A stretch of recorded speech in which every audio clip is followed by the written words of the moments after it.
자, 인사드리도록 하겠습니다. 이번 셀프 인테리어에 대해서 강의할 임수민입니다. 반갑습니다. 조금 전에도 말씀드렸다시피 저는 공부하기가 제일 어려운데 다 중개사님들 모시고 하려니까 더 다른 강의보다 좀 긴장이 되네요. 뭐 저는 또 전문 강사가 아니니까 사실 강의는 몇 년 전에 조금 몇 군데 요청이 너무 많이 들어오는 거예요. 다른 그 인테리어 강사분들은 건축사 이런 분들이 강의하니까 현실적으로 몸에 와닿지를 않는데요. 근데 저는 현재 조금 전에 말씀드렸다시피 저는 노가다꾼이에요. 저는 지금도 같이 뭐 그냥 타일 바르고 뭐 변기 고치고 지금 하고 있어요. 그래서 저는 막 그렇게 거창하게 막 디자인이라든가 커다란 공사는 해본 적이 없고 그냥 뭐 아파트 내부 올수리를 해달라 뭐 이제 그런 것들은 그런 거 위주로 일을 하고 있거든요. 그래서 저도 처음에는 아무것도 몰랐어요. 저도 이제 대학교 다닐 때 전공은 경영학을 전공을 했습니다. 경영을 전공하고 이제 포항에서 조금 유명한 회사를 좀 다니다가 이제 서울에 와가지고 뭐 이런 일 저런 일 해보다가 한 7, 8년 전에 이제 저도 경매를 했거든요. 경매를 하는데 처음에는 하나도 몰랐어요. 뭐 법도 모르고 아무것도 모르고. 그리고 또 좀 젊은 시절에 좀 큰 회사를 다니다 보니까 그 회사에서 모든 걸 다 해결을 해주는 생활을 하다 보니까 사회가 어떻게 돌아가는지를 모르는 거예요. 거기서 한 10여 년 생활을 하고 그때 당시로 상당히 큰 거의 한 3억 5천 정도의 명퇴금을 받았어요. 그때 당시 음마아파트가 2억 5천 했어요. 그동안 그 음마아파트를 사놨으면 떼돈을 지금 이렇게 강의 안 해도 충분히 먹고 살았는데 제가 회사 다닐 때는 큰 회사다 보니까 모든 것이 다 내가 말하면 다 이루어질 줄 알았어요.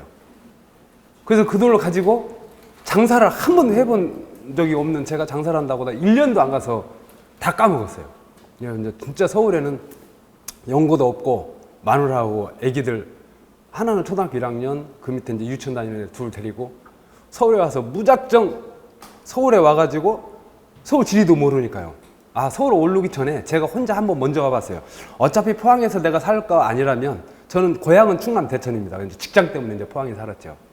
그래서 이제 어차피 살 거 아니라면 뭐 서울로 가자 해가지고 서울에 와서 아무 지하철을 뭐 서울에 와본 적이 없으니까 아무 지하철을 탔는데 그래서 한강이 막 텔레비전에서만 보던 한강을 넘어간 거예요.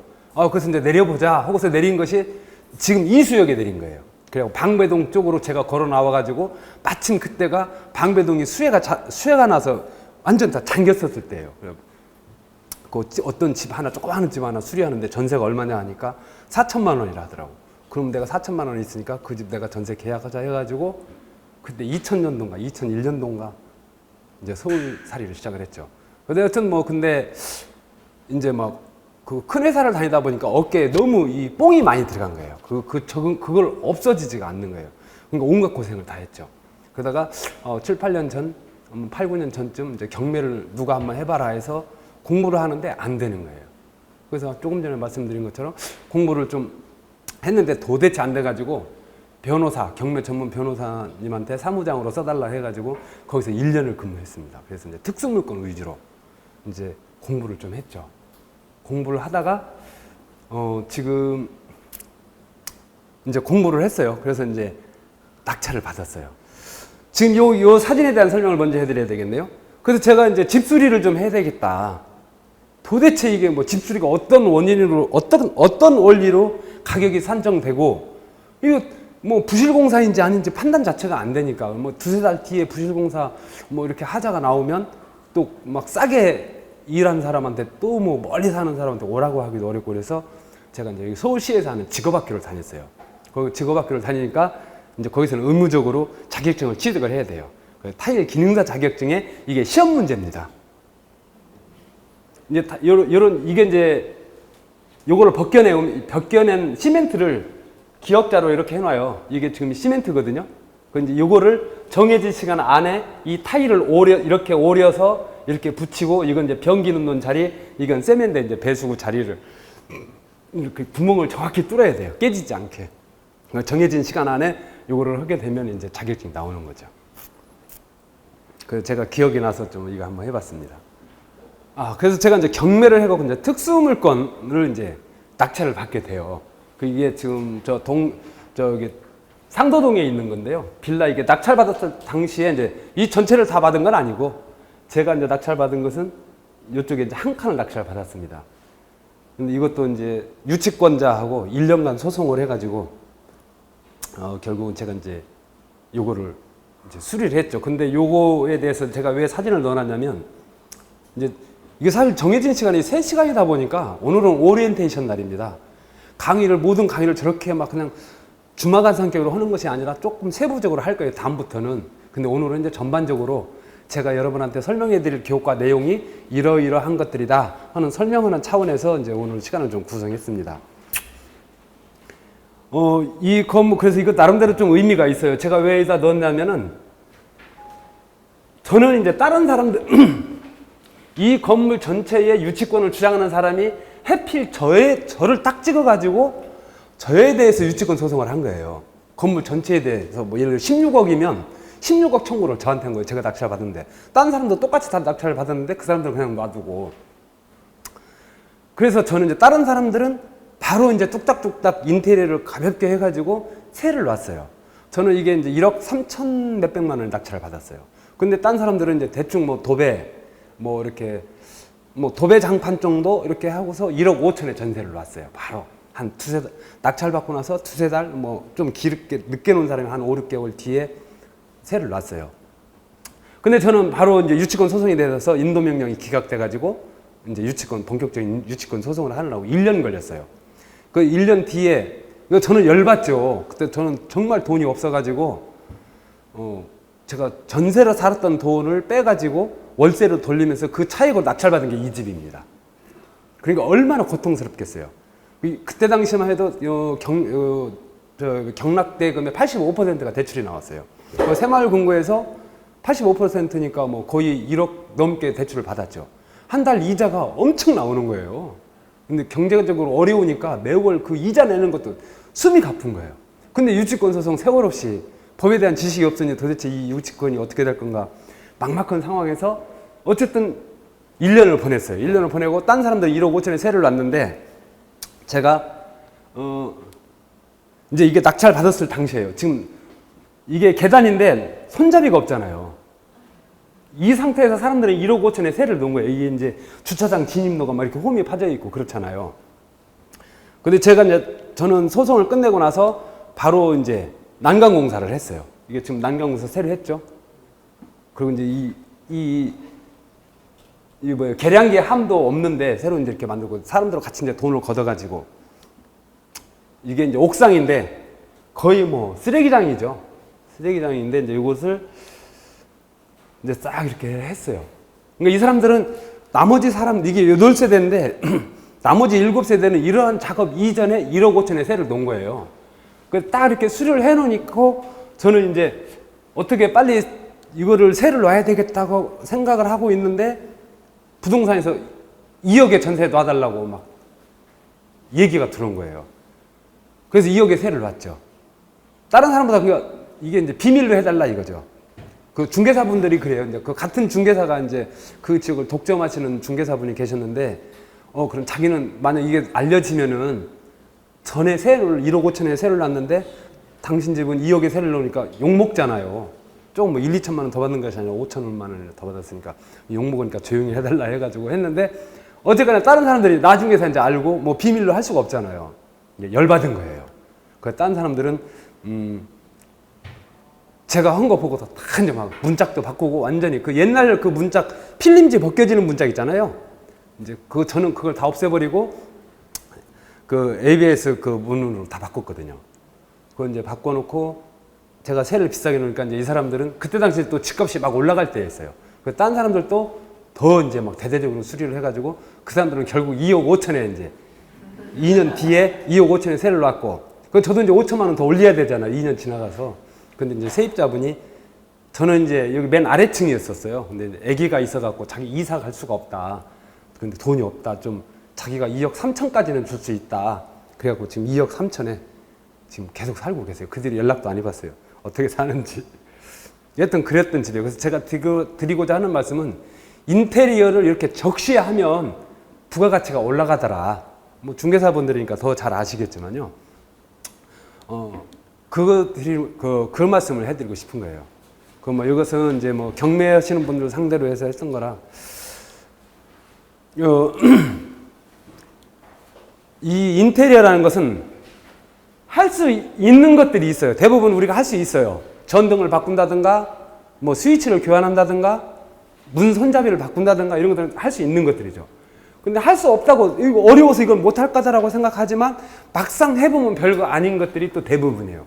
다 할 수 있어요. 근데 할 수 있다고, 할 수 있어요. 할 수 있는데 할 수 없는 것들이 있어요. 쉬울 것 같아. 제가 최근에 여기 방배동에 방배동 어느 분이 이제 집수리를 좀 해줬어요. 해줬는데 이분이 이제 다 완료했어요. 근데 집이 너무 예쁘게 나왔다고 굉장히 좋아했어요. 굉장히 좋아라 했는데 마지막에 이제 그 화장실에 액세서리를 다는 거예요.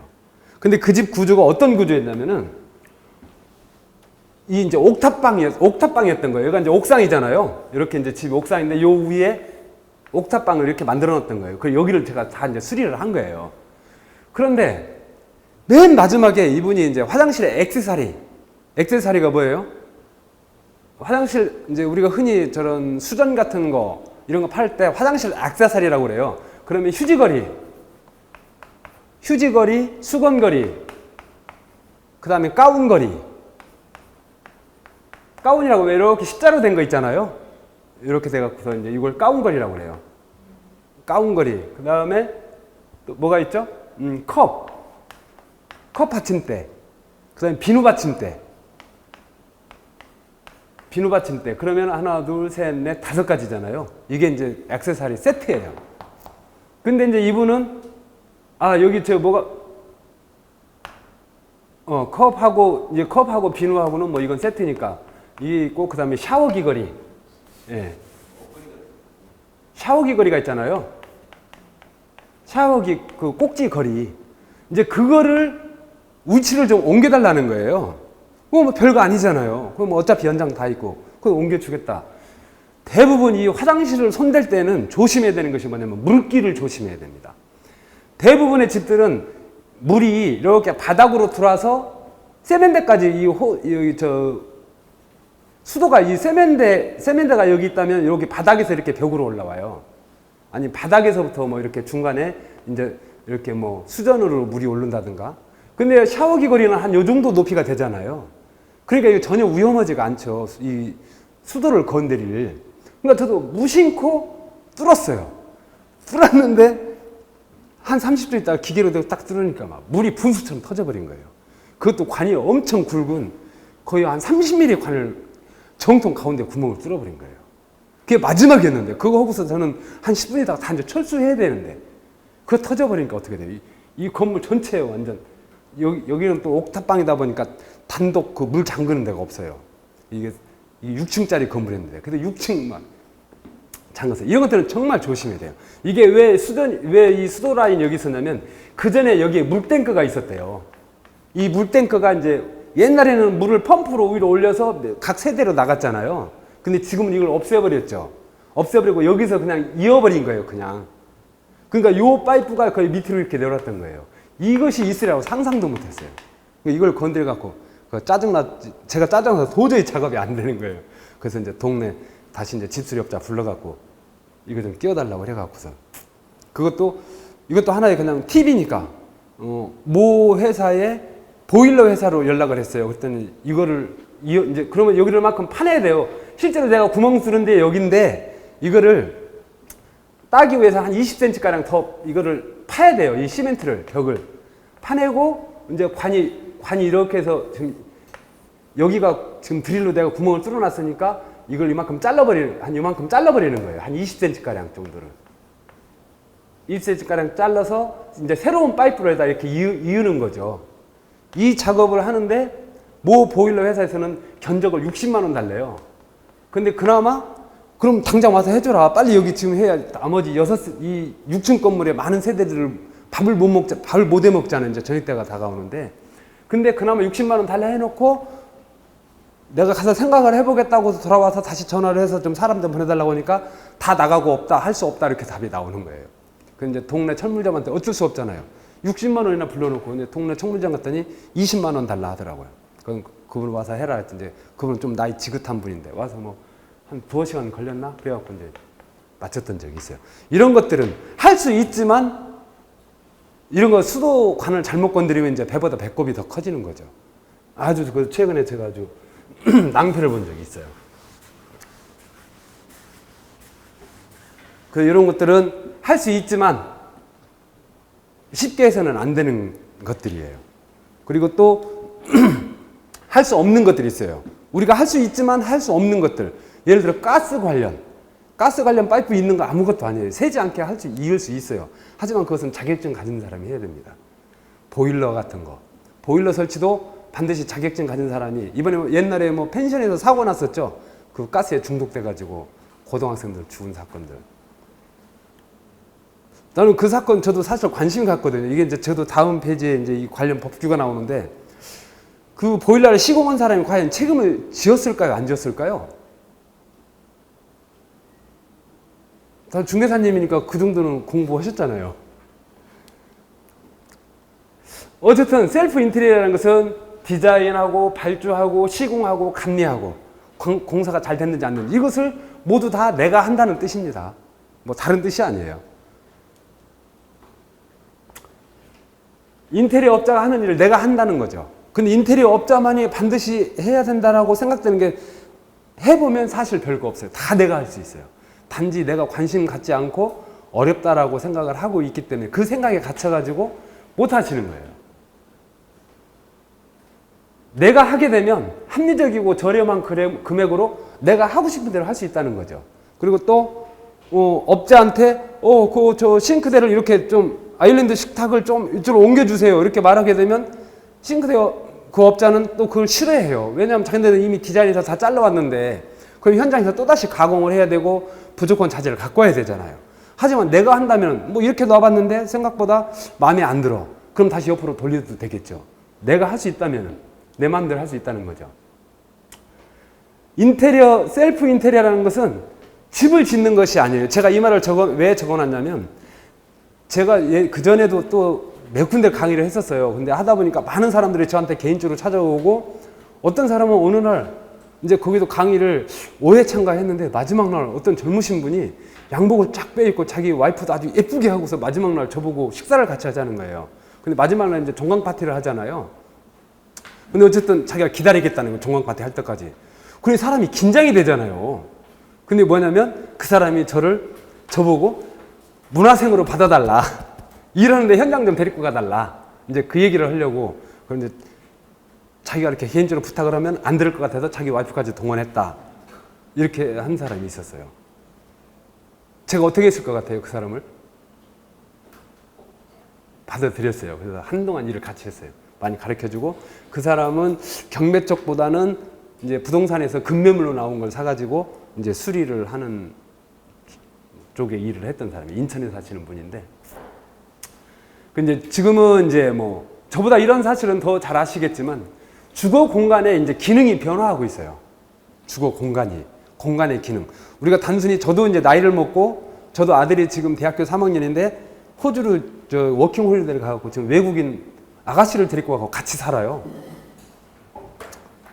그러다 보니까 이제 이 우리 사고 방식의 우리 공간과 그 외국인 아가씨와 동거를 하는 우리 와이프의 공간은 많이 달라요. 생각이 달라요.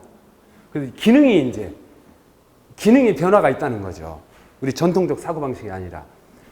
또 이제 저희 또 딸은 고등학교만 졸업하고 호주로 갔다 오더니 지금 프랑스에 살아요. 돈도 안 보내줘요. 뭐 제가 부자라서 가는 것이 아니라. 고등학교 졸업하고 지가 이렇게 해외로 잘 나가더라고요. 근데 걔 들어보면 맨날 주소가 일정치 않아요. 맨날 옮겨 다녀, 맨날. 근데 서울에서도 보면 저희 조카가 여기에서 직장 생활 하는데 신사동 살았다가 저기 사당동 옆에 있는 남현동에 살았다가 많이 옮겨 다니더라고요. 그러니까 주거 공간의 이동이 정말 심해요. 그러니까 일자리에 따라서 많이 옮겨 다니고, 또 이 주거 공간이 소형이야. 우리 조카가 아직 결혼을 안 했는데 가보니까 정말 여자친구하고 자기하고 누우면 딱 맞을 공간이야. 더 이상 방문객이 앉아있을 공간도 없어. 그 원룸을 요즘 그렇게 만들어 놓더라고요. 그 대신에 이제 풀옵션으로 몸만 가면 되도록 이렇게 만들어 놨더라고요. 이런 중고급 공간의 이제 변화, 또 다양한 형태, 사는 사람들이 동성애 가족들도 은근히 있어요. 남자끼리 사는 부부, 여자끼리 사는 부부, 이 방안 구조, 구성 자체가 다르다는 거죠. 또 애완동물, 요즘은 뭐 남자친구나 여자친구 사귀는 것보다는 애완동물과 더 막 목숨 걸고 사는 사람이 많더라고요. 그 애완동물 키우는 것이 사람, 애기 키우는 것보다 돈은 훨씬 많이 들어간대요. 의료보험이 안 되기 때문에. 저도 옛날에 한 작년인가 어느 분이 저한테 진돗개를 줬어요. 진돗개를 줬는데 이제 완전 순수 혈통은 아닌데 굉장히 영리하더라고요. 진돗개가 생각보다 영리해요. 아주 부침성도 좋고.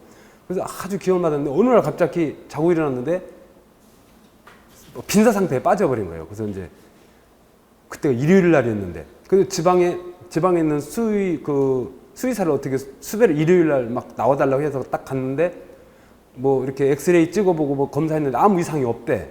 그리고 비용이 35만 원. 근데 결국 그 다음날 원인도 모르게 그 다음날 결국 이제 죽었어요. 그리고 35만 원 저 깜짝 놀랐어요. 그냥 주워서 그 막 키웠다가 35만 원, 사람한테 35만 원 치료비 나간다고 생각을 해봐요. 얼마나 웬만한 큰 병 다 의료보험 되니까 그렇게 큰 돈 안 들어가잖아요. 애완동물하고 사는. 그리고 저도 최근에 또 저쪽 그 마포에서 굉장히 고급 아파트를 갔었는데 새를 줬었어요. 전 주인이. 보니까 이 아가씨가 혼자 살았다는데 창틀이 오지고 그 개털, 이게 개털이 까만색이면 눈에 바로바로 띄는데 이 흰색 계열은 먼지하고 섞여갖고 안 보여요. 저도 무심결에 그냥 창틀을 뭐 이렇게 주인한테 설명하다가 이렇게 하니까 막 손뭉치처럼 나와요. 이제 그런 집은 청소를 했는데도 다시 청소를 해야 되겠죠. 여행 중에 만난 노마드 커플, 여행 중에 뭐 쉽게 젊은이들 만나서 뭐 이렇게 하는 사람들. 그 다음에 또 저도 옛날에 방배동에 살았을 때 이제 지하에 할머니가 하루 살았었는데 또 이제 그 노인정에서 어떤 할아버지하고 만나갖고 두 분 다 자식들이 멀리 살고 잘 오지 않는데요. 그래갖고 이제 그 집주인 허락하에 두 분이서 이제 살림을 합쳐서 같이 살게 된 케이스도 봤어요. 근데 이런 경우에 대응해서 내가 만약에 인테리어 업자를 불러서 이런 거에 대응하기에는 돈이 너무 많이 들어가는 거예요. 내가 만약 집주인 입장에서 할 수 있다면은 별 돈 들어가지도 않고 그 노인들이 그분도 이제 이렇게 약간 그 사다리 비슷한 걸 오르락내리락 해야 되는데 노인들이니까 위험하잖아요. 그래서 좀 제가 사다리를 좀 크게 만들어준 적이 있었습니다. 샘플 인테리어는 이제 부동산 시장의 접근이 정말 옛날에는 경매 오는 사람들이 돈도 벌고 그랬었는데 지금은 그렇지 않아요. 누구나 다 경매 누구나 다 하니까 뭐 아기 엄마가 오면은 그 시장은 끝났다고 하는 말도 있더라고요. 뭐 넥타이 부대가 오고 특수물건 옛날에는 특수물건이 했지만 지금은 뭐 특수물건 개념도 아니고 너무 보편화돼 가지고 이렇게 보편화된 입장에서 정말 내가 경쟁력을 갖추려면은 인테리어밖에 없다고 생각이 됩니다. 저는. 그래서 인테리어를 할 줄 알아야 된다. 셀프 인테리어를 할 줄 알아야 되고 내가 하지 않더라도 인테리어 견적서를 보고 판단할 수 있어야 된다.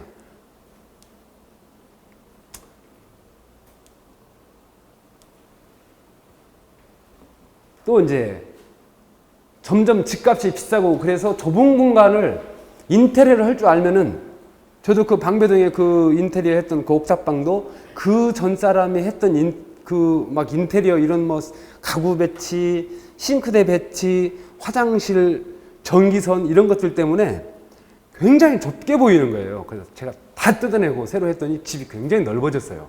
좁은 공간을 합리적으로 이용할 수 있어요. 또 공사 관련해서 이 인테리어에 대해서 알고 나면 업자한테 호갱으로 달 가능성 별로 없죠. 내가 또 인테리어 공사를 할 때 아무것도 모르면 옆에 지켜봐도 이게 제대로 하는 건지 안 하는 건지도 몰라요. 근데 조금만 관심 갖고 알고 공사할 때 집주인 입장에서 한두 마디만 잔소리를 좀 해주면 이 공사업자가 바짝 긴장을 해갖고 제대로 한단 말이에요. 그리고 또 이 인테리어 저는 돈을 벌기 위해서 인테리어를 한 것이 아니라 저도 처음에는 저도 젊은 시절에는 진짜 좀 어깨에 뽕이 들어갈 정도로 살았는데 내가 무슨 이런 험한 일을 해라고 생각을 했어요. 근데 어쨌든 여러 가지 과정을 거쳐서 막상 내가 해보니까 여기에서 쾌감을 느끼는 거예요. 쾌감을. 어떤 정말 지저분하고 이 형편없는 것을 내 손을 다 거쳐서 완성됐었을 때 예쁘게 나오면 돈을 여기서 내가 얼마를 받고 이런 걸 떠나가지고 너무 내 마음이 성취욕이 달성되는 거예요. 막 그 만족되는 거예요. 행복한 거야. 그래서 이제 그런 나의 유유 시간을 활용해서 그런 성취욕을 느끼실 수가 있더라고요. 그래서 저는 그전에는 제가 산악자전거 심판 자격증도 있고 옛날에는 한 10여 년 전에는 산악자전거 심판도 막 다니고 그랬어요. 대관령 뭐 저런 쪽으로. 저도 또 선수로도 뛰고 그랬었는데 이제 지금은 한 10여 년 전에 거의 한 1,000만 원짜리 자전거가 지금 7, 8년째 창고에서 다 썩고 있어요. 한 번도 꺼내보질 않았어요. 이 집 인테리어 배우기 시작한 이후로는. 재밌어요, 저는 인테리어가. 그 산악자전거보다.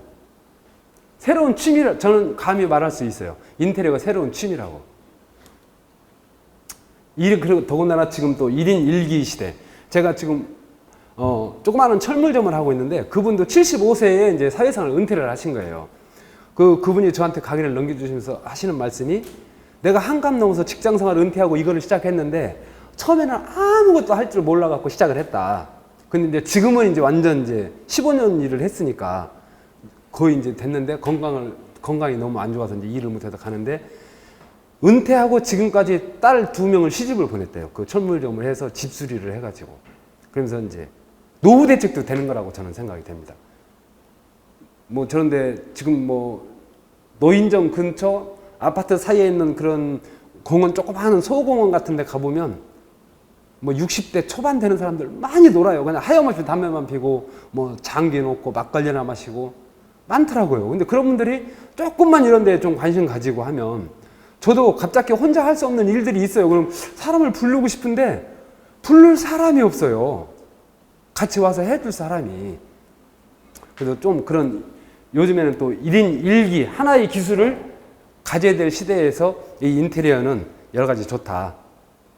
자, 전월세의 경우에는 인테리어를 좀 주의를 해야 됩니다.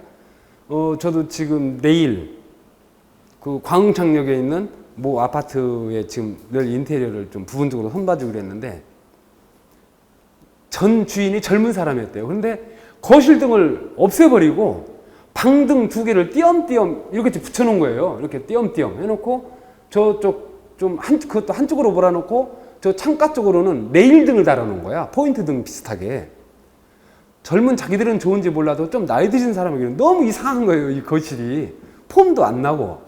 근데 그걸 다 뜯어 고쳐주기로 했는데 어쨌든 이제 그것은 이제 지금 사는 사람이 전 주인한테 사서 왔대요. 전세로 한 건 아니고. 근데 만약 전월세로 사는데 그렇게 뜯어 고쳐버리면 다 원상복귀 해놓고 나가야 되죠. 만드는 비용보다 뜯어내는 비용이 더 들어갑니다. 이제 그때는. 이제 내 마음대로 할 수 있는 것은 이제 전월세의 경우에 장롱이나 책꽂이나 책상, 식탁, TV 받침대, 소파, 탁자 이런 것들은 색깔도 바꾸고 변화를 이제 주고 싶을 때 그렇게 하면 되죠. 근데 원상 복귀를 감안해서 현관문을 바꾸고 싶다? 반드시 이거 주인하고 협의를 해야 됩니다. 못된 주인을 만나면 저 현관문을 더 좋게 만들었는데도 불구하고 원상 복귀하라고 때를 쓰는 경우도 엄청 많아요. 싱크대도 마찬가지고. 이런 것들은 세세한 이런 것들을 싱크대나 방문이나 욕실 수전들 같은 거 바꾸려면은 더 좋은 걸 비싼 걸로 바꾼다 하더라도 반드시 집주인과 협의해서 해야 됩니다. 협의해서 하지 않으면 바가지를 쓸 수가 있어요. 나중에 낭패 볼 수 있습니다.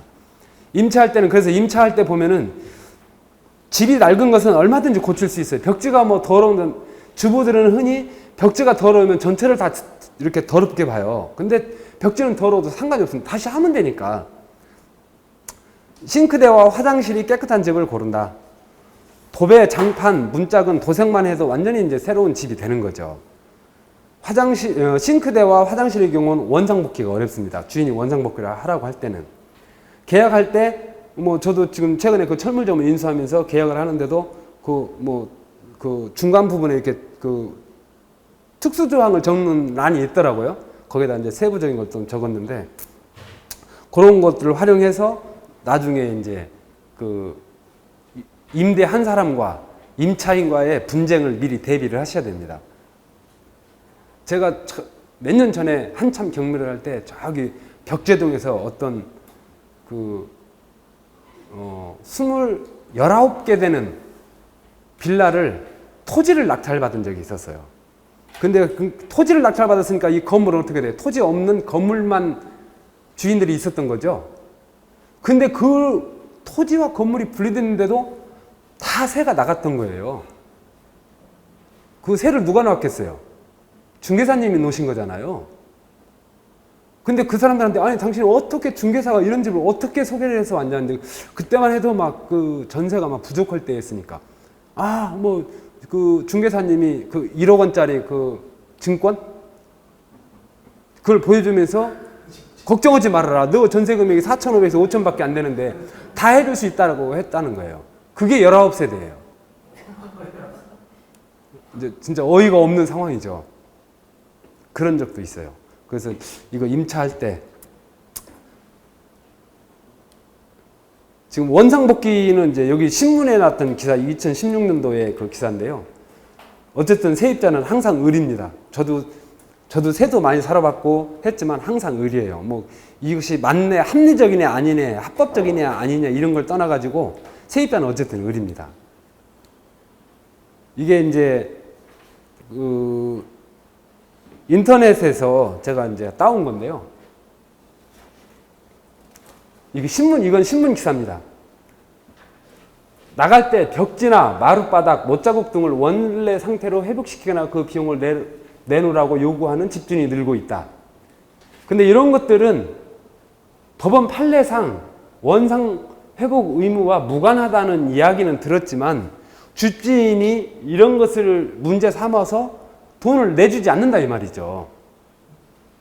근데 중개사님들이다 보니까 저도 최근에 며칠 전에 겪은 이야기인데요. 어느 분이 이제 전화가 왔어요. 아파트인데 가로 세로 1m 베란다인데 그쪽이 좀 얼룩지고 그랬으니까 거의 페인트만 칠해주는데 비용이 얼마예요? 이렇게 하는 거예요. 가로 세로 1m 뭐 금방 칠하잖아요. 그래서 5만 원만 주세요. 그럼 내가 바로 가서 칠해드리겠습니다. 그래요? 그러면 시간은 내가 집주인하고 협의해서 가르쳐 드릴게요. 5만 원이면 되는 거죠. 더 요구하시면 안 됩니다. 다른 부대 시설이 없고 부대실이 있으면 보양 작업을 해서 페인트 묻지 않도록 감싸야 되잖아요. 그게 다 인건비가 들어간단 말이에요. 그런 거 전혀 없다는 거예요. 그럼 5만 원 충분합니다. 그래서 이제 하고 이제 그 다음 날인가 저보고 이제 칠해라 그런 거예요. 그래서 이제 호수 가르쳐주고 그래서 이제 차에다가 그 페인트 칠할 준비를 하고 갔어요. 딱 가서 보니까 이 아파트가 엄청나게 큰 아파트인데 요즘은 그 베란다에 공조 시스템이 다 있더라고요. 에어컨도 베란다 안에 있어요. 그 실외기도. 그리고 거기에 공조 시스템이 많아가지고 파이프도 많이 지나가고 다 보양 작업을 해야 돼요. 그리고 베란다가 가로 세로 1m가 아니고 7, 8평은 될 것 같아요. 근데 이 중개사는 어떤 곤란한 상황에 빠진다면 5만 원만 공제하고 돈을 다 내줘버린 거예요. 집주인은 다른 곳에 살아갖고 이제 그 중개사분이 너 믿을만 하니까 네가 이 집 좀 세 좀 놓고 네가 관리 좀 해다고 한 상태였던 거예요. 그 저한테 이제 물어보는 거예요. 근데 그때 제가 방문했을 때 집주인이 기다리고 있었던 거예요. 얼마를 요구하냐? 제가 50만 원을 요구했어요. 그 45만 원 누가 부담해야 돼요? 집주인하고 중개사분하고 난리가 났죠. 근데 중개사분은 저한테 그런 거예요. 아니 5만 원이 어떻게 10배를 더 부를 수가 있습니까? 이렇게 얘기하는 거예요. 아니 지금 중개사님이 저한테는 아무것도 없고 가로세로 1m라고 했는데 이 공조 시스템 때문에 하루 종일 보양 작업을 해야 됩니다. 고급 아파트라 페인트 한 방울 나서 문제가 되잖아요. 빌라 같으면 좀 얼룩지고 좀 그래도 표가 덜 나는데 아주 깨끗한 고급 아파트는 정말 그 페인트 작업하는 것보다 그런 걸 감싸는 작업이 훨씬 더 어려워요. 그래서 결국은 제가 안 했어요. 중개사님하고도 이제 이렇게 별로 좋지 않게 끝났고 중개사님은 저한테 이제 잘못하고 계속 밀어붙이는 거예요. 말을 잘못했다는 거죠. 저는 말이 다르잖아요. 저한테 어느 분이 전화를 하면 제 전화는 다 녹음이 됩니다.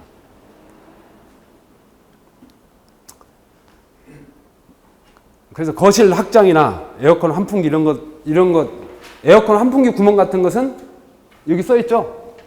원상 회복 대상이다. 이거 분쟁 많이 되잖아요.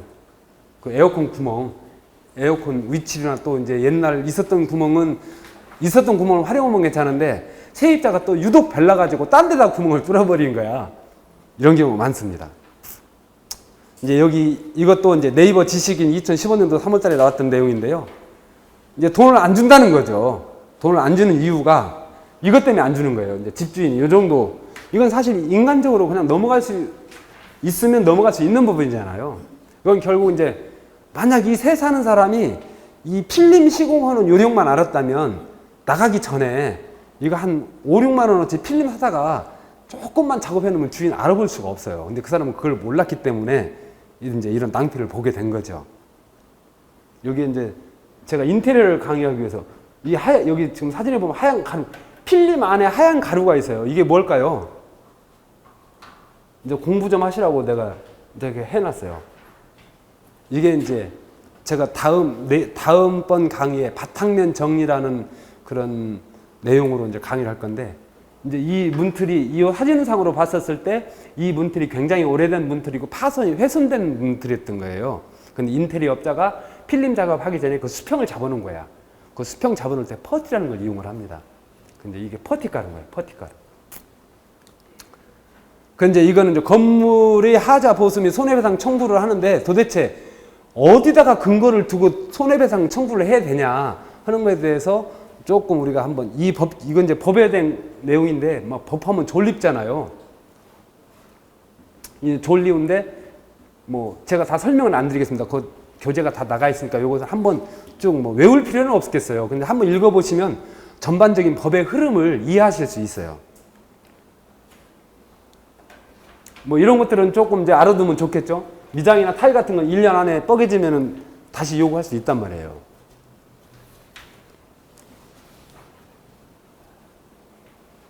뭐 이제 그런 관련 법규 이런 거 적어놨으니까요. 이런 거 한번 좀 찾아보시고 인터넷 보면 쳐보면 별표 사안에 세부적인 내용 다 나오니까요. 한번 좀 찾아보시면 도움이 많이 되실 것 같습니다. 자, 여기에서 좀 이게 중요한 부분이 뭐 이제 이거 내용 읽어보면 다 뭐 우리 한국 사람이니까 한국말 다 알잖아요. 자, 내가 여기 지금 이 강의실을 꾸미는데 저 에어컨도 이쪽으로 옮겨주고 텔레비전도 모니터도 제가 설치를 하고 여기다가 칠판도 설치하고 사무하우징 대표 당신이 와서 하시오. 가격은 2천만 원입니다 하고 이제 계약을 했어요. 근데 사무하우징 대표는 텔레비전에 대해서 잘 몰라요. 그러니까 그 사람은 삼성전자에 관련된 회사로 의뢰를 해서 설치를 했단 말이에요. 근데 자, 저 텔레비전에 문제가 생겼어요. 그러면 집주인은 누구한테 저 텔레비전에 대해서 손해배상을 청구할 수 있나요? 텔레비전 설치한 사람인가요? 아니면 사무하우징인가요? 그렇죠. 사무하우징입니다. 그럼 사무하우징은 구상권을 청구해야 되겠죠? 내가 실수한 건 아니니까. 그럼 사무하우징은 저 텔레비전을 설치한 사람한테 구상권을 청구할 수 있을까요? 없을까요? 청구할 수가 없어요. 이게 바로 그 내용입니다. 자, 여러분이 집수리를 하는데 나는 좀 그 사무하우징으로 하니까 1,500만 원을 달래. 근데 내가 저기 랜드프로에서 셀프 인테리어 강의를 듣고 단가를 따져보니까 벽지어 도배하는 사람한테 도배를 시키고 타일 까는 사람한테 별도로 내가 수배를 해갖고 타일을 깔게 시키고 수전 바꾸는 사람한테 별도로 해서 내가 직접 작업을 시키니까 1,000만 원이면 해. 그럼 대부분 그렇게 하잖아요. 그렇게 했었을 때의 차이점이 뭐냐면 사무하우징에다가 1,500만 원에 계약을 했다면은 거기에서 발생하는 하자는 사무하우징의 책임을 물을 수가 있습니다. 그런데 내가 직접 타일 시공한 사람을 불러서 일을 시켰었을 때는 이 조항 때문에 타일 시공이 잘못됐었을 때 그 사람한테 다시 시공을 하라고 요구할 수가 없어요. 그러니까 좀 쉽게 말씀드리자면 최종적으로 일 시키는 사람이 책임을 지는 겁니다. 그게 집주인이 됐든 하도 노급인이든 간에. 무슨 말인지 아시겠어요? 집주인이 저희가 이제 사무하우징이라는 제가 인테리어 사업을 하고 있는데 사무하우징한테 계약을 해서 여기 있는 전등을 다 바꿔달라 해서 근데 저는 이제 전기에 대해서는 저는 모르니까 그럼 저는 이제 제 하도급을 주는 거죠. 뭐 동네에 있는 전기 대리점한테가 찾아가서 아 여기 전동 이거 20개를 좀 더 바꿔달라. 그래서 이제 문제가 생겼단 말이에요. 그러면 저는 이제 그 전기 건설업자는 전기 시공자는 내 지시를 받고 했잖아요. 그 사람 책임이 없다 이 말입니다.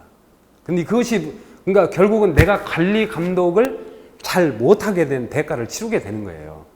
내가 직접 시켰었을 때는 현장에서 그 작업 시공할 때 직접 관리 감독을 해야 될 의무가 있다 이 말입니다.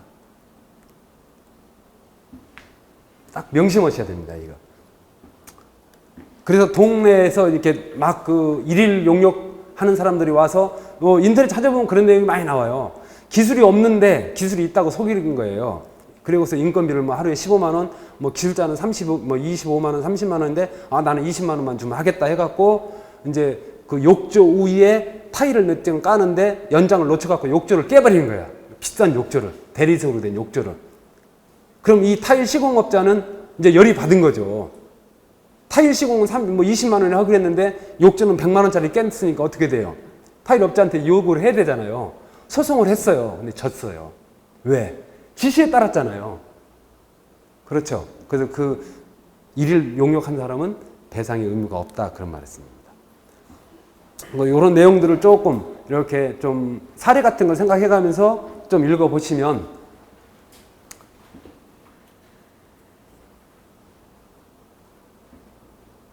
좀 여러분한테 많이 도움이 될 겁니다. 한 번쯤 뭐 외울 필요는 없지만 여기 이제 이런 판례 조항도 있고 하니까요. 한번 세부적으로 저는 이제 이거를 만들다 보니까 많이 생략을 시켜서 그런데 이런 거 한번 좀 시간 나실 때 한번 찾아보시면 많이 도움이 될 겁니다.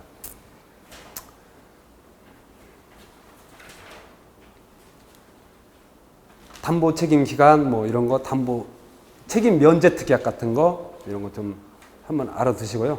그다음 집합 건물에 하자 보수 신청하는 경우에 하자가 발생하면 요즘에는 이제 그런 행정 시스템이 많이 보완이 돼 가지고 구청 건축가로 신청을 하면은 구청 건축가에서 좀 압력을 많이 행사한다 하더라고요. 이제 그런 내용들을 좀 정리해 놨습니다.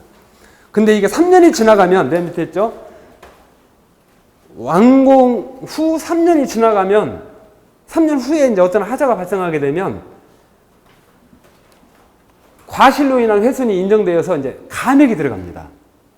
그래서 3년 이전에 어떤 이상이 있는데, 요즘 생활이 바쁘고 그래서 뭐 한 2년 반쯤 됐는데 어떤 하자가 발견됐어. 근데 뭐 그 크게 중요한 것도 아니고 내 생활이 바쁘고 해서 뭐 미루다 넘어가서 딱 3년 넘어가서 그때 다 이제 문제를 제기했어.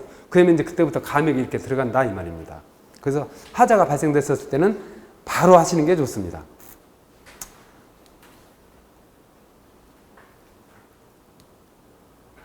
자, 그럼 셀프 인테리어에 대해서 이제 조금 이제 세부적으로 한번 들어가 볼까요? 셀프 인테리어를 처음에 방에 이렇게 딱 이사 나간 집을 보면 막막하죠. 어디서부터 무엇을 손대야 될지를 모르겠는 거예요. 그래서 또 이제 이렇게 용어 같은 것도 너무 이제 좀 생소하고.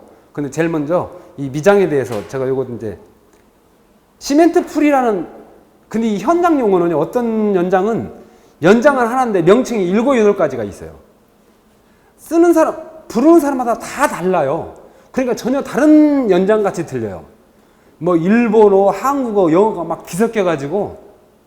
그래서 근데 요 이제 미장에 관련된 것은 우리가 흔히 쓰는 거니까 그냥 시멘트라고 하는 것은 시멘트 풀이라고도 하는 사람도 있고 시멘트라고도 하는 사람이 있어요. 그것은 말 그대로 시멘트하고 물하고 해요.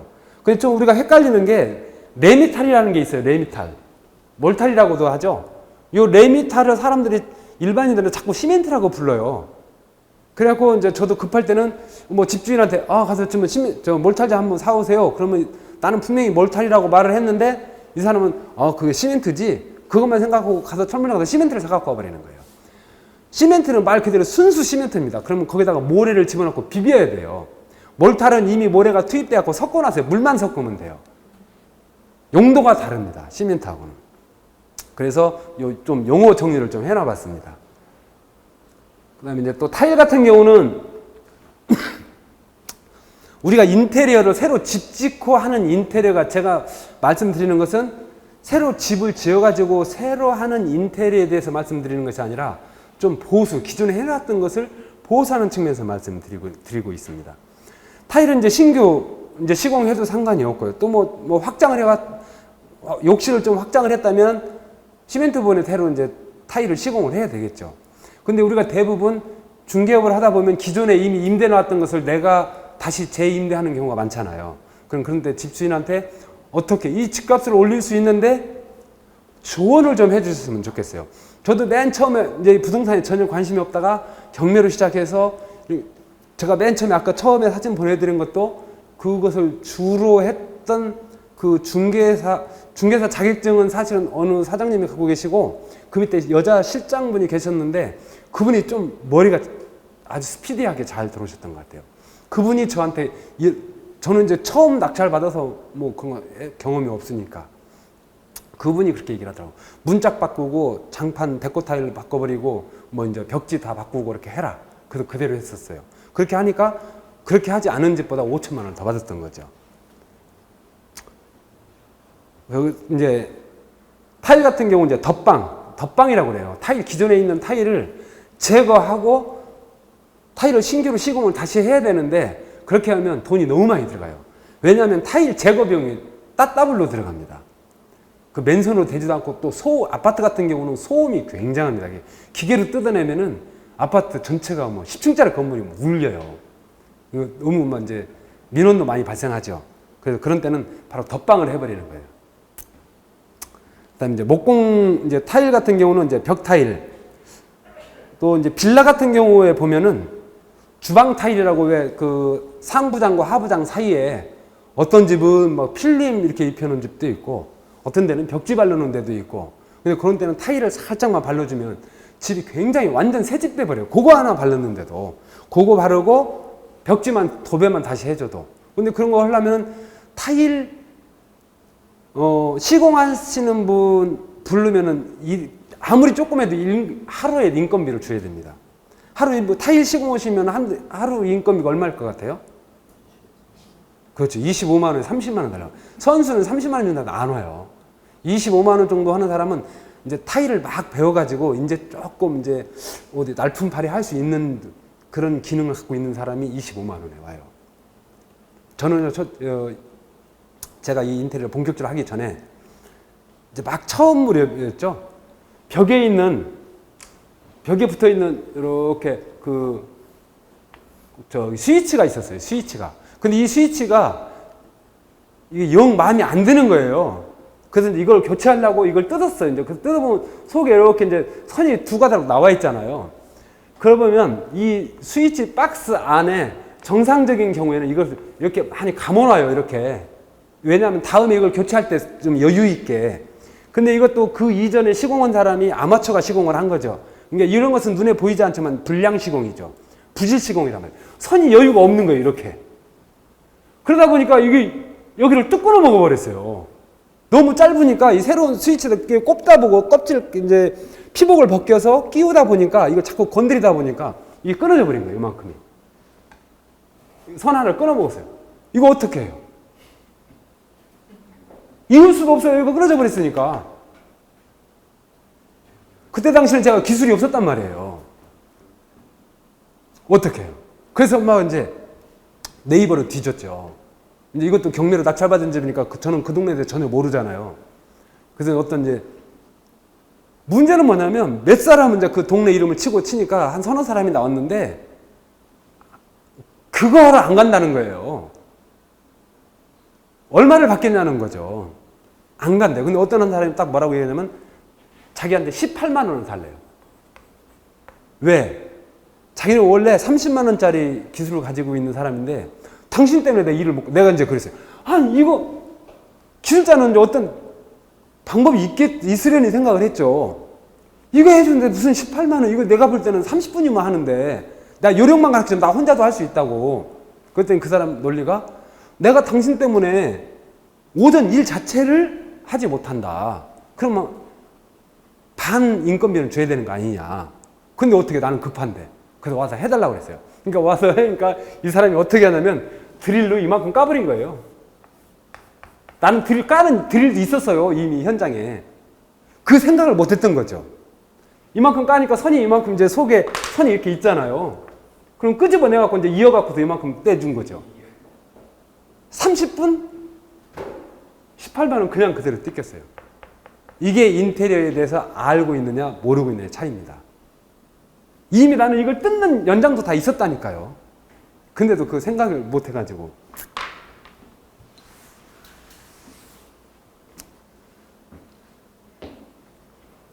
이제 이런 지금 목공 분야, 방문, 문틀, 문선 몰딩, 창틀 뭐 교체하고, 창호 부분은 이제 현관문, 뭐 알루미늄 샤시, 하이 샤시.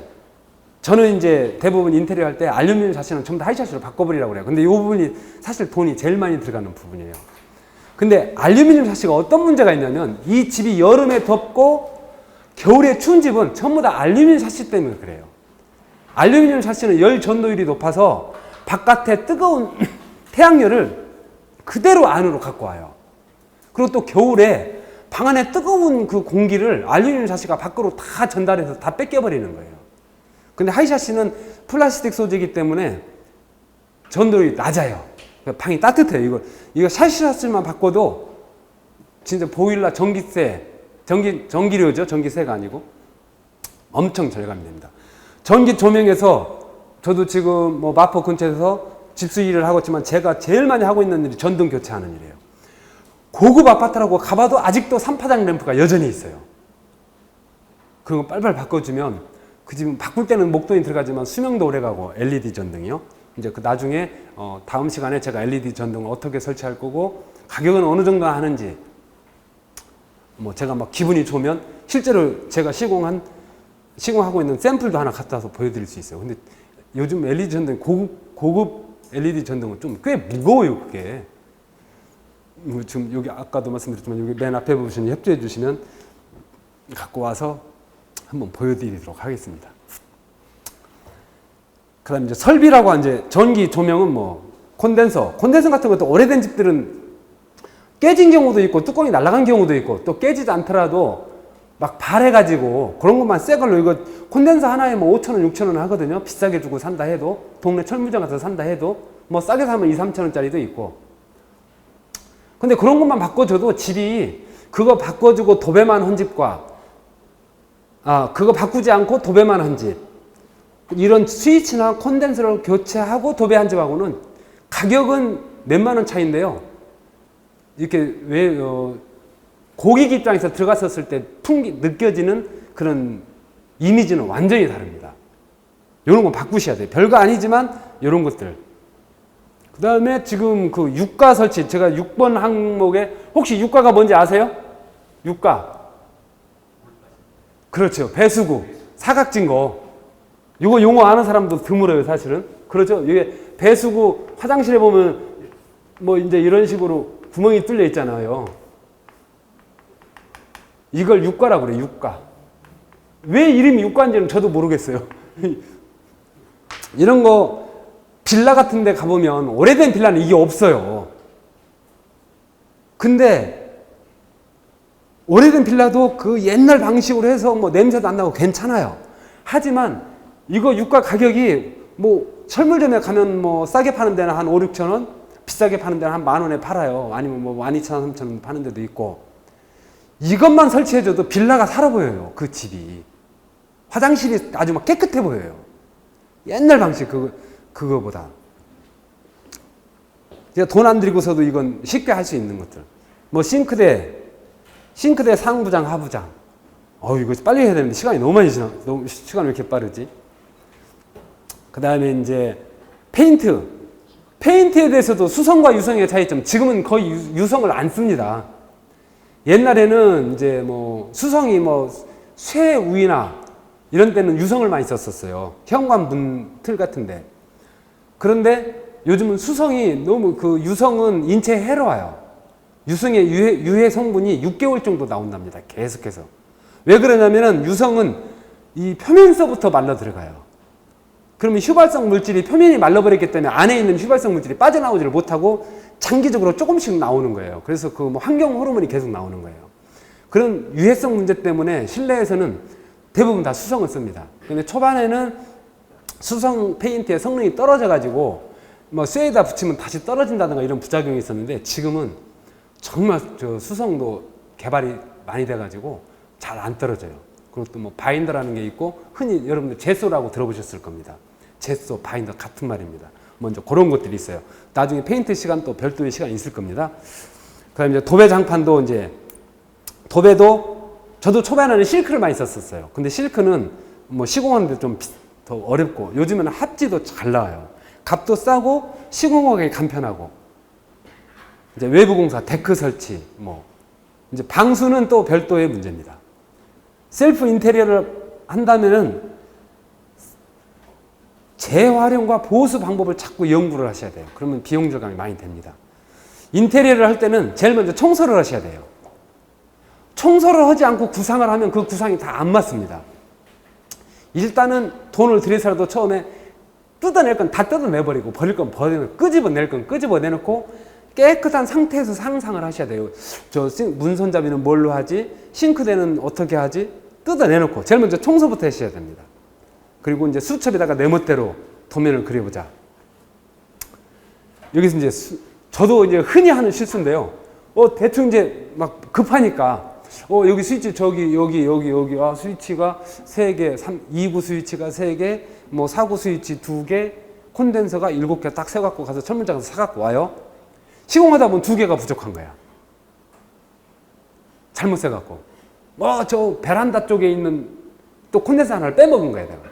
그러면 5천짜리 그거 하나 사러 1시간 걸려요. 교통 복잡한 방배동에서 가까이 철물점 있으면 수닥닥 가서 사갖고 오면 되는데요. 근데 또 이 일이라는 것은 막 집중해서 일을 하다가 몰입해서 일을 하다가 그거 사러 나오는 순간 이 내 몸의 밸런스가 깨져버려요. 그리고 다시 들어가서 하려면 일하기도 싫고 이 집중하는데 또 시간이 좀 걸려요. 그래서 그런 게 다 낭비적인 요소란 말입니다. 그래서 처음서부터 이제 이런 메모들을 잘 해가지고 판단을 하셔야 되고, 그리고 전체를 둘러서 이제 우리가 레이아웃이라고 해봤자 뭐 거창한 말로 레이아웃인데 기본적인 설계를 한번 머릿속에 그려보자는 얘기거든요. 그냥 그런 것들을 머리로만 생각하지 말고 이 메모지에다가 수첩에다가 그려보는 거예요. 이것이 뭐 주객에 맞네 안 맞네 이런 걸 따질 거 없이 그냥 내가 그린 솜씨 있으면 있는 대로, 없으면 없는 대로, 뭐 없으면 콘덴서 몇 개, 뭐 전기줄, 이거 전기줄, 특히나 빌라 같은 데 가보면 막 그 전에 살던 사람이 전기선을 2mm 늘려가지고 막 거미줄처럼 얽혀 있는 경우도 많아요. 이제 그런 거 다 없애버리고 교체와 보수의 범위를 결정하시는 거죠. 깨끗하게 해놓은 상태에서. 그 이제 인테리어를 생각할 때 큰 공사는 빼고 처음서부터 막 이걸 싹 다 뜯어고칠 생각하는데 나는 기술도 없고 실력도 없고 지식도 없어. 다 뜯어고치려고 하면 엄두가 안 나는 거예요. 인테리어에 나는 셀프 인테리어를 할 수 없는 가장 큰 요소가 제가 지금까지 강의를 하고 사람들을 만나서 해본 그런 경험상에 보면은 방해 요소는 제일 큰 문제는 시도할 엄두를 내지 않는 것이 제일 큰 문제야. 하면은 별거 아니에요. 하면. 막상 해보면 별거 아니에요. 근데 사람들이 나는 할 수 없다라는 생각이 너무 쩔어 있어요. 그러니까 저는 돈을 벌죠. 며칠 전에는 어떤 할머니가 이제 제가 어디 나가서 일을 하고 있는데 저희 철물점에 와서 돈 5만 원을 주고 갔대요. 그러면서 자기들 텔레비전이 안 나온다고 돈 5만 원을 놓고 간 거야. 근데 이제 저희 와이프도 내가 텔레비전을 고칠 수 없다는 걸 알아요. 그래서 안 된다고 그랬더니 이제 그 나이 드신 분인데 노인네가 좀 이렇게 노인네가 하루 종일 뭐 하겠냐고 하루 종일 텔레비전만 보고 있는데 텔레비전을 지금 며칠째 못 보고 있는데 기술이 있으면 있는 대로 없으면 없는 대로 일단 와서 보고서 얘기하지 무조건 거절부터 한다고 막 뭐라 하고 그냥 5만 원 놓고 전화번호 놓고 가버렸대요. 그래서 와보니까 이제 그랬다고 이제 5만 원을 받아놨어요. 어떻게 해요? 저도 뭐 텔레비전은 전혀 아는 바가 없는데. 근데 갔는데 굉장히 큰 아파트.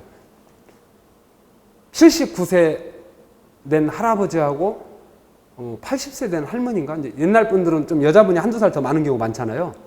사시더라고요. 근데 방 4칸짜리 얼마 그 한강 뷰가 정말 좋은 아파트에 사시더라고요. 거기 딱 갔는데 이제 텔레비전이 안 나온다고 이제 막 애간장이 탄 거야. 한 3일째 텔레비전을 못 봤대요. 나이도 많이 먹어서 이제 외출하기도 힘들어가지고 그 19층 정도 됐는데 한강 뷰도 정말 좋더라고요. 텔레비전이 안 나오는데 나도 뭐 텔레비전에서 전혀 아는 바가 없으니까 일단은 근데 모뎀부터 껐죠. 이제 모뎀 한번 해보려고. 이거 왜 안 나오지? 하고 그냥 무심코 다시 모뎀 한 1, 2분 둘러보다가 전원을 넣었어요. 텔레비전이 잘만 나오는 거예요. 이게 부하 걸리면 좀 그 모뎀 파워 껐다가 키면 나오잖아요. 맨날 그 방송을 하잖아요. 너무 잘 나오는 거야. 그래서 이제 그 부분을 이제 노인한테 설명을 해드렸어요. 그리고서 이제 그게 SK 브로드밴드였는데, 그 이제 SK 브로드 전화번호를 저도 몰라갖고 124에 물어봤죠. 그래서 이제 다음부터 또 이렇게 텔레비전 안 나오면 106번으로 하시면 된다고 그랬더니 이 노인네가 뭐라고 얘기하냐면, 아니 내가 그걸 어떻게 외우냐고. 당신네 가게는 오며 가며 이렇게 들려서 오늘 보면 되지. 그럼 당신이 내가 이상이 있다고 하면 당신이 와서 우리 집에서 그걸로 전화를 해주면 되지. 내가 그걸 어떻게 외우라고 하냐고. 그래서 자기 자식이 둘이 있는데 하나는 외국에서 살고 하나는 지방에서 산다. 뭐 자기도 이제 뭐 어쨌든 뭐 이래저래 해서 그러면 내가 출장비로 3만 원만 받겠습니다 했는데, 그리고 그냥 그냥 여기까지 와서 고생했으니까 다 돈 그냥 5만 원 다 가지시라고 하는 거예요. 근데 그 다음날 또 전화가 왔어요. 잠깐 좀 오래. 그래서 갔어요. 갔더니 이제 인터넷선하고 텔레비전 이렇게 전원선하고 이런 것들이 두세 개가 좀 이렇게 조금 복잡하게 됐어요. 내가 그걸 정리를 해줬어야 되는데 정리를 안 하고, 뭐 정리할 것도 없잖아요. 사실은 뭘 묶는 게도 좀 보기 싫고. 근데 어쨌든 그거를 정리해달라는 거예요. 그래서 이제 전화상으로 듣고 가서 왜 스프링처럼 생긴 그 플라스틱 전기선 이렇게 묶어서 정리하는 게 있어요. 그게 한 3, 4천 원어치 사가지고 이제 가서 이제 그걸 해드렸어요. 어제 상황을 내가 봤으니까. 또 5만 원을 주시는 거예요. 그러면서 이 사람이 뭐라고 얘기를 하냐면, 젊은 사람이 동네에 와서 너무 기쁘다. 장사 안 된다고 금방 가게 문 닫지 말고 여기 노인네들 좀 이렇게 사명감을 갖고 좀 장사 좀 해달라. 해가면서 이제 5만 원을 주시고, 그때 마침 점심시간 다가왔는데 그 초밥도 이렇게 딱 준비해서 먹고 나오는 것이 이제 한 일주일 전 이야기입니다. 의외로 굉장히 고급 아파트에 나이 많은 노인들만 살아요. 근데 이분들이 외로운 거야. 나같이 이제 좀 뉴 페이스가 딱 나타나서, 아이고 어머님 아이고 이것도 맛있습니다. 음료수 따라주면 와 정말 맛있네요. 이렇게 좀 수다를 떨어주니까 너무 좋으신 거야. 그러니까 이제 어떻게든 불러드리려고 방문하는 사람이 없대요. 1년 내내. 외국에 사는 자식은 뭐 몇 년마다 한 번씩 오고 돈만 보내준다는 거야. 근데 자기도 잘 살아서 이 집을 살고 있는데 외제차를 시동 걸은 지가 몇 달 됐대요. 주차장에 그냥 있어가지고. 자식들이 돈을 보내주는데 어디다 쓰냐는 거야. 옷도 이미 자기가 이제 그분이 젊었을 때는 50, 60대 때를 말씀하시는 거죠. 그때 좋은 옷 다 사놨다는 거죠. 쓸 일이 없대. 내가 나 돈 필요 없다 했더니, 이렇게 젊은 사람이 왔다 가는데 이런 데다가 내가 쓰지 않으면 이 돈을 어디다 쓰냐는 거죠. 그 마인드도 고맙더라고요. 그래서 제가 이 말씀을 왜 드리냐면, 의외로 젊은 사람들도 그런 사람들이 있어요. 하나도 몰라, 하나도. 인테리어 부분은 큰 공사는 하지 말자. 내가 말이 좀 그러고 샜네요. 이게 답입니다. 이제 인테리어를 어떻게 할 것인가를 남자분들 생각하면 막막해요. 막 빨간색이 좋아, 막 회색깔이 좋아, 검정색이, 이거 필요 없어요. 어떻게 하면 여자가 편안하게 느낄까만 생각하시면 답이 나옵니다. 그죠? 여기 여성분들 계신데 여자가 편해야 돼요. 인테리어는 여자가 불편하면 암만 좋은 색깔, 암만 고급스러운 거 갖다 놔봤자 소용없어요. 여자가 편해야 됩니다. 항상 기준이 여자가 편해요. 자, 제가 앞으로 강의할 분야입니다. 자, 전기에 대해서는 조명, 전등, 방, 이제 거실, 스위치, 베란다, 바닥이나 이런데, 그 다음에 문고리, 방문 손잡이 교체, 싱크대 장, 상부장, 하부장, 손잡이나 또 이제 번호키 못 따는 사람 많아요. 저보고 번호키 달라면 저 10만 원 받습니다. 재료대 빼고. 근데 줄로 섰어요. 맨날 와서 달래. 저 돈 벌겠죠? 비밀, 밥벌이를 다 지금 중개사님 다 뺏기고 있는데. 자, 시트지, 필름, 우리가 흔히 필름지라고도 하고 시트지하고 같은 말입니다. 자, 몰딩을 교체할 것인가? 필름으로 시공해서 색상을 다른 효과를 낼 것인가? 하바끼가 뭐예요? 걸레바지. 이 강의실 밑에 있는 저 밑에 있죠? 저것을 일본말로 하바끼라고 그러고 요즘 우리나라 말로는 걸레바지라고 그래요. 자, 그런 이것도 필름 시공 가능합니다. 교체하기 어려우면. 값도 싸요, 이거. 근데 이거를 하려면은 약간의 목공 좀 기술이 있어야 돼요. 그거 어렵다. 그럼 필름 사다가 입혀버리면 새 거 갖다 하는 거 똑같아요. 방문, 문틀, 샤시 안쪽. 도배나 장판은 어떻게 할 것인가. 다 이 시공 방법을 이번 과정에서 제가 다 설명을 해 드릴 겁니다. 자, 욕실, 수전, 욕조, 세면대, 샤워기, 뭐 이런 거울들, 화장실. 욕실과 화장실은 사실은 다른데 어떤 분이 다르다고 얘기를 하더라고요. 일단 뭐가 다른지는 모르겠어. 근데 어쨌든 욕실은 뭐 샤워기 쪽이고 화장실은 뭐 안방 화장실 같은 거 간단하게 하는데 이제 이런 데는 수전만 바꿔줘도 수전이 뭐 망가질 일은 거의 없어요. 근데 특히나 빌라 같은 경우 뜯어보면은 완전히 황토를 갖다 이겨 놓는 것 같아요. 오랫동안 부식되고 그 부식된 관에서 그게 입구 쪽에 쌓여가지고 제가 어떤 집에서는 쬐끄마한 그 새양지 뼈다귀를 나온 집도 봤어요. 그걸 그것도 주방 수준을 뺐는데 쬐끄마한 새양지 뼈만 남았더라고. 빌라에서. 그런 집도 봤어요. 타일도 뭐 완전 전문적인 타일은 아니더라도 현관 바닥, 방화, 우리가 현관문을 열었을 때 타일 몇 장 정도 놓이잖아요. 넓은 타일. 그런 거. 그 다음에 베란다 쪽. 화장실 바닥에 금가고 좀 벽 같아 오래된 거. 이거 좀 덧방하는 요령 정도만 알아도 충분하잖아요. 그 다음에 페인트. 우리가 사실 페인트는 누구나 다 하지만 사실 페인트, 아까 어느 분 페인트 하실 줄 안다고 그랬죠? 그러세요? 제소가 뭔지 알아요? 네. 바인더가 뭔지 알아요? 바니쉬는?